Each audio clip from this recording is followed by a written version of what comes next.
හරි සුබ දවසක් හැමෝටම. මේ තියෙන්නේ Toyota Rise 2025 හයිබ්‍රිඩ් වාහනයක්. Toyota Rise එකේ අපිට විශේෂ ඔප්ෂන් එකක් තියෙනවා. අපි වාහනේ ඩ්‍රයිව් කරලා ඉවර වෙලා එන්ජින් එක ඕෆ් කරනකොට මීටර් බෝඩ් එකේ ඩ්‍රයිවිං ස්කෝර් එකක් අපිට පෙන්නනවා.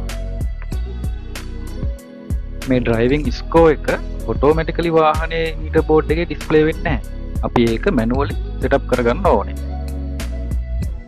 හරි මම දැන් මේ වාහනේ ස්ටාර්ට් කරලා ආයෙ එන්ජින් එක ඕෆ් කරලා පෙන්නන්නම් මොකද්ද වෙන්නේ කියලා. හරි දැන් වාහනේ එන්ජින් එක ඔන් එකේ තියෙන්නේ. දැන් අපි මේ විදිහට ටිකක් වෙලා තියලා ආයෙ ඕෆ් කරලා බලමු මොකද්ද වෙන්නේ කියලා.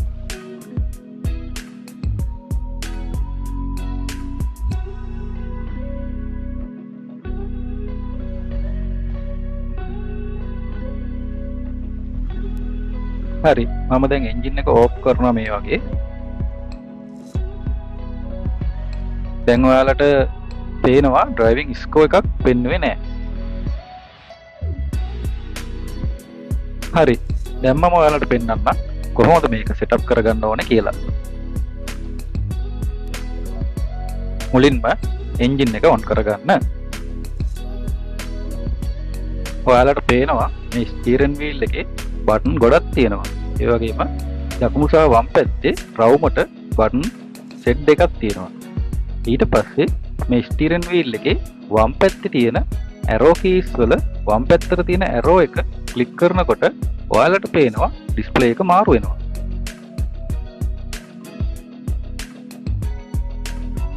මෙන්න මේ විදිහට ඇරෝ කී එක ක්ලික් කරනකොට ඔයාලට පේනවා ඩිස්ප්ලේ එක එහාට මෙහාට මාරු වෙනවා. එතන ඔන්න ඔය settings menu එක නතර කරගන්න ඕන. ඊට පස්සේ මේ down arrow එකෙන් හතරවෙනියට තියෙන option එක තෝරගන්න ඕන. මේ තියෙන්නේ ඒ settings ටික ලං කරලා බැලුවම ජපාන් වලින්. මේ තියෙන්නේ ඒ ටිකම ඉංග්‍රීසි වලින්. ඔයාලට පේනවා හතරවෙනි option එක display option කියලා.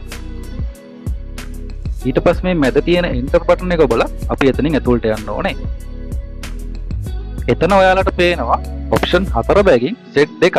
ඒ කියන්නේ option 8ක් එතන තියෙනවා.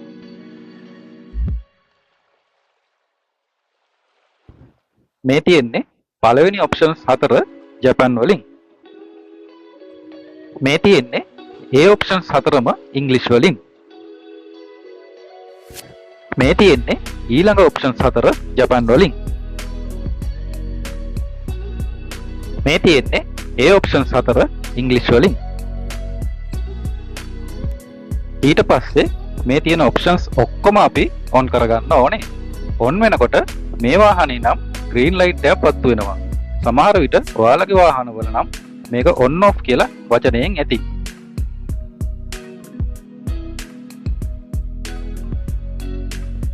ඔයාලට පේනවා ඇති මෙන්න මෙතන එක ඔප්ෂන් එකක් තියෙනවා. මම ලං කරලා පෙන්නන්නම්. මෙන්න මේක. මේ තියෙන්නේ ජපාන් වලින්. මේ තියෙන්නේ ඒකම ඉංග්‍රීසි වලින්. එතන enter button එක ක්ලික් කරාම උඩටයි යටටයි arrows දෙකක් පෙන්නනවා. එතන ජපාන් වචන දෙකකුයි off කියලායි පෙන්නනවා.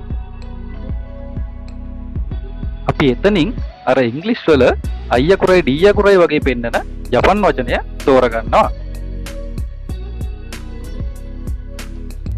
මේ තියෙන්නේ පැහැදිලිව ඒ අකුරු දෙක.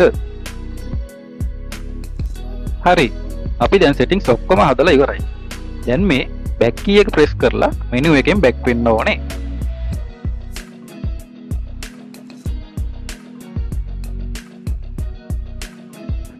හරි අපි දැන් එන්ජින් එක ඕෆ් කරලා බලමු මොකද්ද වෙන්නේ කියලා.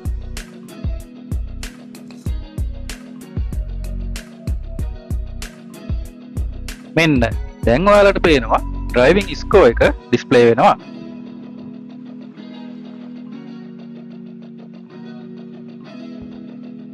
හරි මම දැන් ඔයාලට ටෙස්ට් ඩ්‍රයිව් එකක් පැදලා පෙන්නන්නම් ස්කෝර් එක කොහොමද පෙන්වන්නේ කියලා.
හරි, මම දැන් ඔයාලට එන්ජින් එක ඕෆ් කරලා පෙන්නන්නම්.